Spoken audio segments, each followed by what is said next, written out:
ഉത്തരകാശിയിൽ എത്തിപ്പെട്ടു. ധാരാളം കഞ്ചാവൊക്കെ ഉപയോഗിക്കുന്ന സ്വാമിമാരുടെ ഒരു കൂട്ടത്തിലേക്കാണ് എത്തിപ്പെടുന്നത്. അപ്പോൾ മനസ്സിന് വിഷമായി. ഇത്രയ്ക്കൊക്കെ നടന്നിട്ട് ഈ ഒരു അവസ്ഥയിലേക്കാണോ ജീവിക്കേണ്ടത്? അവിടെ അടുത്ത് പഞ്ചാബ് സിന്ധ് ക്ഷേത്രമുണ്ട്. അവിടെ ഭിക്ഷയ്ക്ക് പോയി. നമ്മുടെ അടുത്ത് പാത്രമില്ല. ഈ തുണിഷാപ്പിൽ നിന്നൊക്കെ കിട്ടുന്ന തരം പ്ലാസ്റ്റിക് കവറാണ്. അപ്പോൾ അതിലേക്ക് ഭിക്ഷ അവരിട്ട സമയത്ത്, ചപ്പാത്തി ഇട്ട സമയത്ത് അത് പൊട്ടിത്താഴെ. ശരിക്കും ശാന്തമായിരിക്കുന്നതാണോ സന്യാസം? ശാന്തനെ സന്യാസിയാവും. ഒരു സന്യാസിയുടെ ആന്തരികമായ ശാന്തത കണ്ടെത്താൻ പുറമേ ഒരാൾക്ക് സാധ്യമല്ല. ധർമ്മം സംരക്ഷിക്കാൻ വേണ്ടി ആയുധം എടുക്കാൻ വരെ സന്യാസിമാർക്ക് സാധിക്കുമെന്ന് പറയാറുണ്ട്. എന്തും സാധിക്കും. ആയുധം എടുക്കാൻ എന്നുള്ളതിൽ വിശേഷം കൽപ്പിക്കേണ്ട. ഇന്നും സന്യാസം എന്ന് പറയുമ്പോൾ പെട്ടെന്ന് എല്ലാവരുടെയും ഉത്തരം ലൗകികമായ എല്ലാ സുഖങ്ങളും ത്യജിച്ച് സന്യാസത്തിലേക്ക് പോവുക. ശരിക്കും അങ്ങനെ തന്നെയാണോ സന്യാസം? ലൗകികം ഉപേക്ഷിക്കുക എന്നൊരു വിഷയം ലോകത്തിലാർക്കും സാധ്യമല്ല. ലൗകികം ഉപേക്ഷിക്കണമെങ്കിൽ ലോകം ഉപേക്ഷിക്കണം.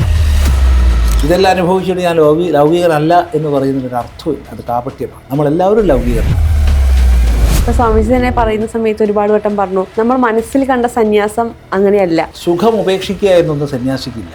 ജീവിതത്തിൻ്റെ ലക്ഷ്യം സുഖമാണെന്ന് അറിയുന്നവനാണ് സന്യാസി. ആ സുഖം ഏതാണെന്നുള്ള എല്ലാ സന്യാസിമാർക്കും വെള്ളം വേണം, ഭക്ഷണം വേണം, വായു വേണം, എല്ലാം വേണം. സുഖം ഉപേക്ഷിക്കുന്നവനല്ല സന്യാസി. പരമമായ സുഖം തേടുന്നവനാണ് സന്യാസി.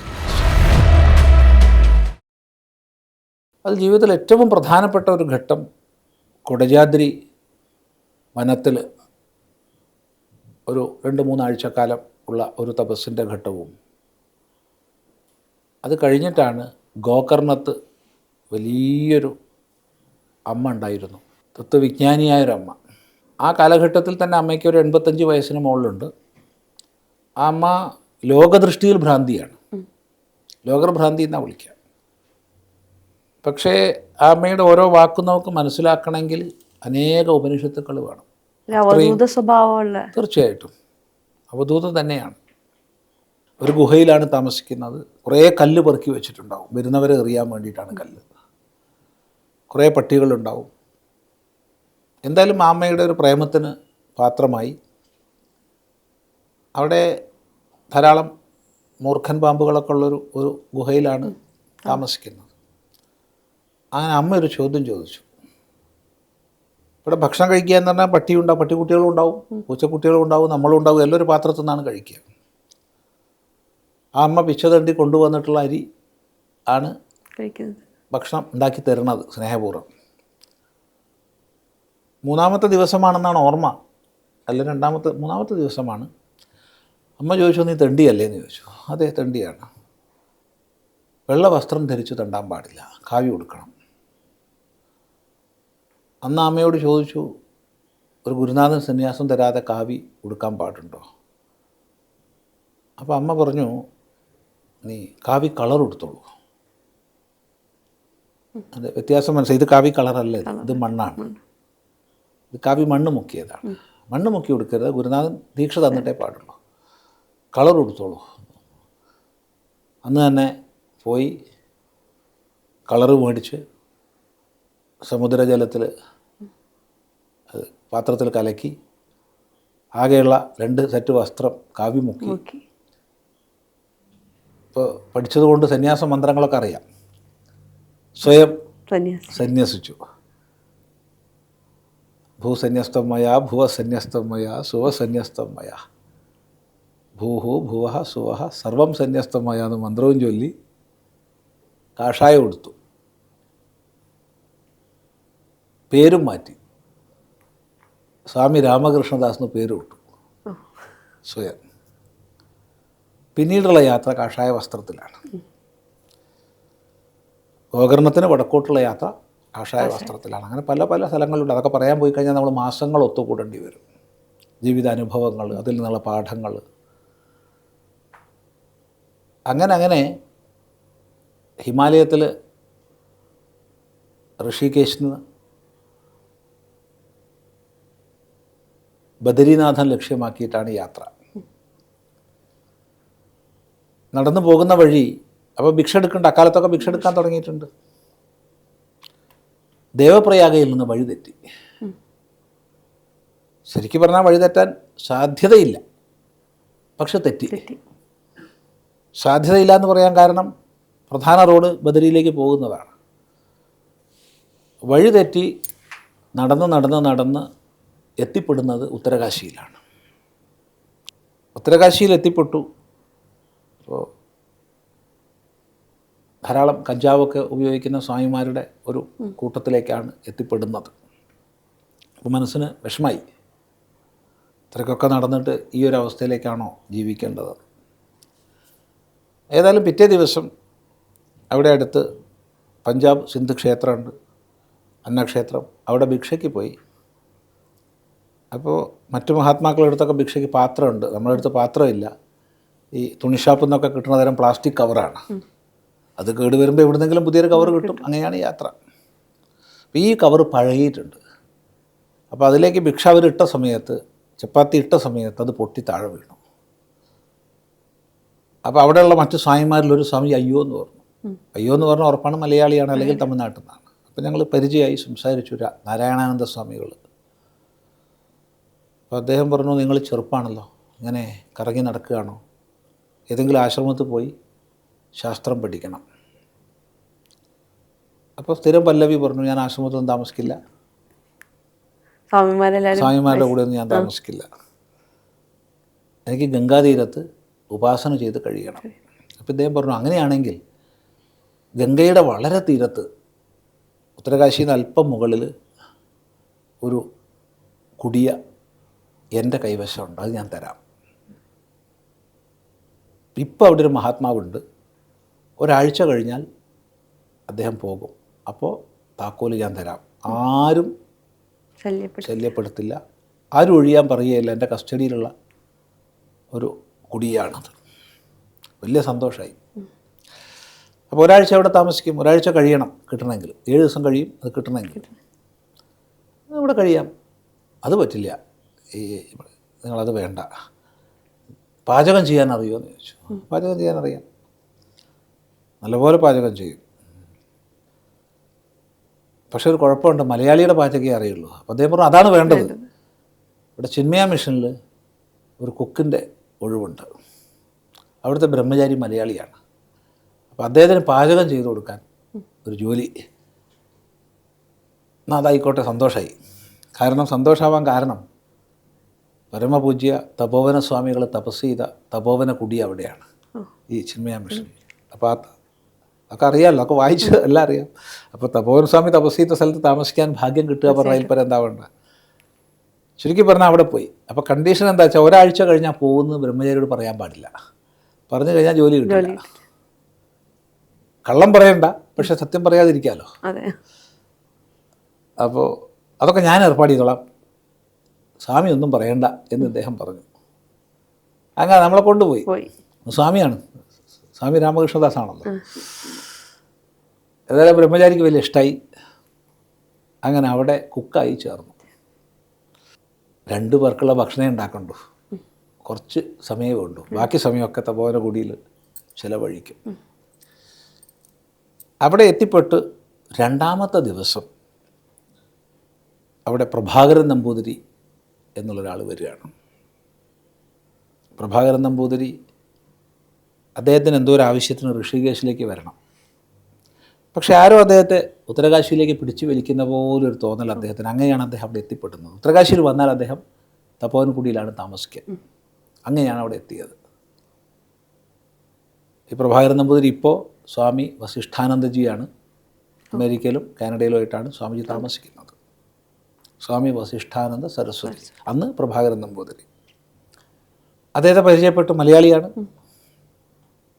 അപ്പോൾ അദ്ദേഹം ഇതേ ചോദ്യം ചോദിച്ചു, നിങ്ങൾ വളരെ ചെറുപ്പക്കാരനാണ്, ഇവിടെ കുക്കായിട്ട് താമസിക്കേണ്ട ആളാണോ?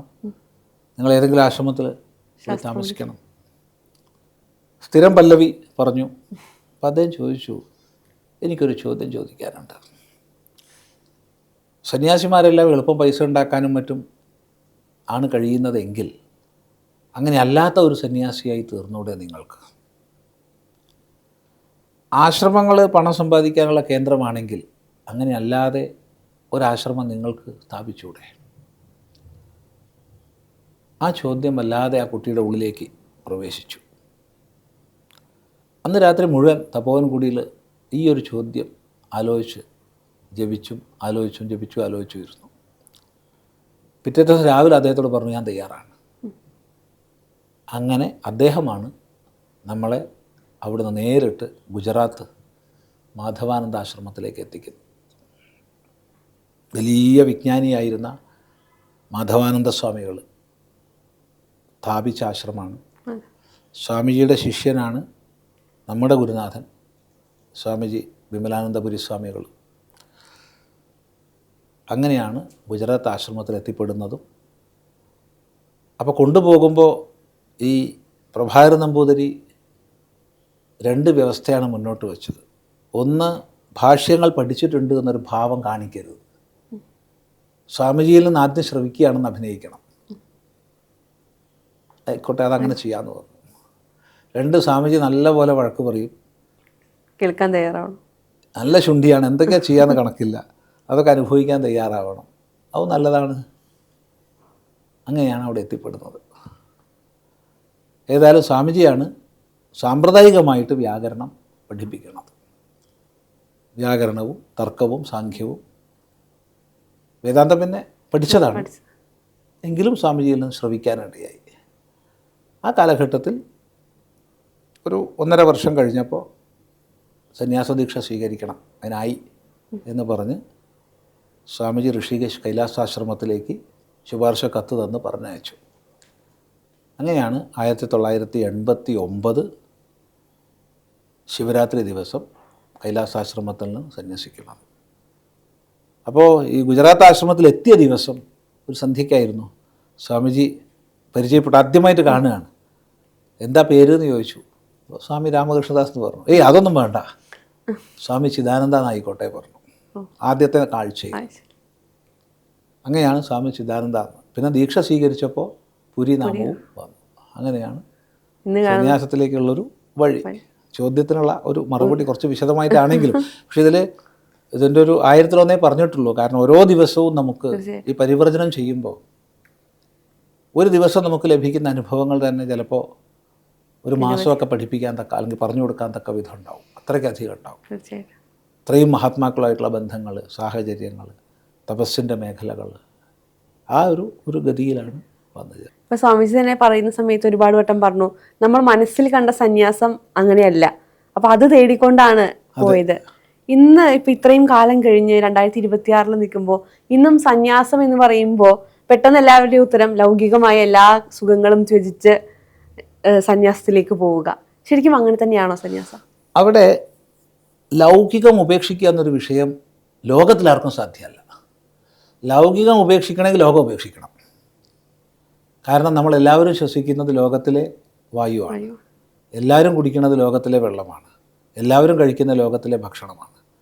ഇതെല്ലാം അനുഭവിച്ചിട്ട് ഞാൻ ലൗകികനല്ല എന്ന് പറയുന്നതിനൊരു അർത്ഥമില്ല. അത് കാപട്യമാണ്. നമ്മളെല്ലാവരും ലൗകികന്മാരാണ്. പിന്നെ സുഖം ഉപേക്ഷിക്കുക എന്നൊന്നും സന്യാസിക്കില്ല. ജീവിതത്തിൻ്റെ ലക്ഷ്യം സുഖമാണെന്ന് അറിയുന്നവനാണ് സന്യാസി. സുഖം ഏതാണ് അവിടെയാണ് വിഷയം. ശ്രീനാരായണ ഗുരുദേവൻ ദൈവദശകം അവസാനിപ്പിക്കുന്നത് ആഴണം വാഴണം നിത്യം, വാഴണം വാഴണം സുഖം എന്നുകൊണ്ടാണ്. ഏതാണ് ആ സുഖം? സുഖസ്വരൂപം എന്താണ്? സാമാന്യ വിഷയങ്ങളിൽ നിന്ന് നമുക്ക് ലഭിക്കുന്ന സുഖം സുഖമല്ല എന്ന് പറയുന്നില്ല, പക്ഷെ അത് താത്കാലികമാണ്, നൈമിഷികമാണ്, നശ്വരമാണ്. എന്താണ് ശാശ്വതമായ സുഖം? ആ സുഖം സ്വരൂപത്തെ തേടിയുള്ള യാത്രയാണ് വാസ്തവത്തിൽ സന്യാസം. ഇപ്പോൾ സുഖം ഉപേക്ഷിക്കുന്നവനല്ല സന്യാസി, പരമമായ സുഖം തേടുന്നവനാണ് സന്യാസി. ആ പരമമായ സുഖം നേടുന്ന അവസ്ഥയാണ് സന്യാസനിഷ്ഠ. കാരണം അവിടെ മറ്റെല്ലാം അപ്രസക്തമായി തീരുകയാണ്. അപ്പോൾ ഒന്നിനെ ഉപേക്ഷിക്കുകയല്ല, അത് അപ്രസക്തമായി തീരലാണ്, കൊഴിഞ്ഞു പോവലാണ്. ഇത് പലപ്പോഴും നമുക്കുള്ളൊരു തെറ്റിദ്ധാരണയാണ്. ലൗകികമൊക്കെ ഉപേക്ഷിച്ചവനാണ് സന്യാസി. തെറ്റാണ്. നമ്മൾ ലോകത്തിൻ്റെ ഭാഗമാണ്. ലൗകികം വെടിഞ്ഞാൽ പിന്നെ ലോകത്തിരിക്കില്ല. എല്ലാ സന്യാസിമാർക്കും വെള്ളം വേണം, ഭക്ഷണം വേണം, വായു വേണം, എല്ലാം വേണം. നമ്മൾ ഭാരതത്തിൽ ജീവിക്കുമ്പോൾ ആധാർ കാർഡ് വേണം, റേഷൻ കാർഡ് വേണം, തീർച്ചയായിട്ടും പാൻ കാർഡ് വേണം, അല്ലെങ്കിൽ വോട്ടർ ID വേണം. ലോകത്തിൻ്റെ ഭാഗമാണ് നമ്മൾ, സമൂഹത്തിൻ്റെ ഭാഗമാണ്. ഒരിക്കലും സമൂഹത്തിൽ നിന്ന് ഒളിച്ചു പോകുന്നവനല്ല സന്യാസി. മറിച്ച് സമൂഹത്തിൽ ഇരുന്നു കൊണ്ട് തൻ്റെ ആന്തരികമായ ഭാവം പരമമായ സുഖ അന്വേഷണത്തിലോ പ്രാപ്തിയിലോ രണ്ടാവാം. ഒന്ന് സാധകൻ്റെ തലത്തിൽ അന്വേഷണം, സിദ്ധാവസ്ഥയിൽ പ്രാപ്തി. ബാഹ്യമായി ലോകത്തിൽ എന്തെല്ലാം പ്രാരബ്ധവശാൽ ചെയ്യേണ്ടതുണ്ടോ അത് ചെയ്തുകൊണ്ട്. അതെല്ലാവരും ഒരു രീതിയിൽ പ്രവർത്തിക്കണമെന്നൊന്നും നിയമം പറയാൻ പറ്റില്ല. കാരണം പ്രാരബ്ധ കർമ്മത്തിൻ്റെ വ്യത്യാസം അനുസരിച്ച് വ്യവഹാരങ്ങൾ ഭിന്നായിരിക്കും. ഇപ്പോൾ നമ്മൾ ഇതുപോലെ തന്നെയുള്ള മറ്റൊരു കോൺസെപ്റ്റാണ് നമ്മൾ സന്യാസത്തിലേക്ക് വരുമ്പോൾ സന്യാസിമാരെല്ലാവരും ശാന്തരായിരിക്കും എന്നൊരു കോൺസെപ്റ്റ് ഉണ്ട്. പക്ഷേ സ്വാമിജിയെ എടുത്തു നോക്കുമ്പോൾ അനീതിക്കെതിരെയാണെങ്കിലും സനാതന ധർമ്മത്തിന് എപ്പോഴൊക്കെ വെല്ലുവിളി നേരിട്ടിട്ടുണ്ടോ അപ്പോഴൊക്കെ ശക്തനായി മുന്നിൽ നിന്ന് കണ്ടിട്ടുണ്ട്. അപ്പോൾ ശരിക്കും ശാന്തമായി ഇരിക്കുന്നതാണോ സന്യാസം, അതോ തുറന്ന് പ്രവർത്തിക്കുന്നതാണോ സന്യാസം? സന്യാസിയുടെ ആന്തരിക ഭാവം ശാന്തമാണ്. ശാന്തനെ സന്യാസിയാവൂ. എന്താണ് ആ ശാന്തത? ഒരു സന്യാസിയുടെ ആന്തരികമായ ശാന്തത കണ്ടെത്താൻ പുറമേ ഒരാൾക്ക് സാധ്യമല്ല. ഇന്നർ പീസ് എന്ന് പറയുന്നത്. അതെ. ബാഹ്യമായി സാഹചര്യം അനുസരിച്ച് ഏതെല്ലാം രീതിയിൽ വ്യവഹരിക്കേണ്ടതുണ്ടോ ആ രീതിയിലെല്ലാം ബാഹ്യമായി വ്യവഹരിക്കുന്നു. അത് ശിഷ്യോപദേശമാണെങ്കിലും ശാസ്ത്രപ്രചരണമാണെങ്കിലും. ഭഗവാൻ ഭാഷ്യകാരൻ ലോകസംഗ്രഹമേവാപി സമ്പശ്യൻ കർത്തുമർഹസി എന്നുള്ള ഗീതാവാക്യത്തിൻ്റെ വ്യാഖ്യാനത്തിൽ, ഭാഷ്യത്തിൽ ലോകസ്യ ഉന്മാർഗ പ്രവൃത്തി നിവാരണാർത്ഥം, ലോകത്തിൻ്റെ വഴിവിട്ട പോക്കിനെ നിയമിക്കുന്നതിനായി നീ പ്രവർത്തിക്കണമെന്ന് നിർദ്ദേശിക്കുന്നുണ്ട്. ഈ ലക്ഷ്യം വെച്ചുകൊണ്ടാണ് ഭാഷ്യകാരൻ മഠങ്ങൾ സ്ഥാപിച്ചത്.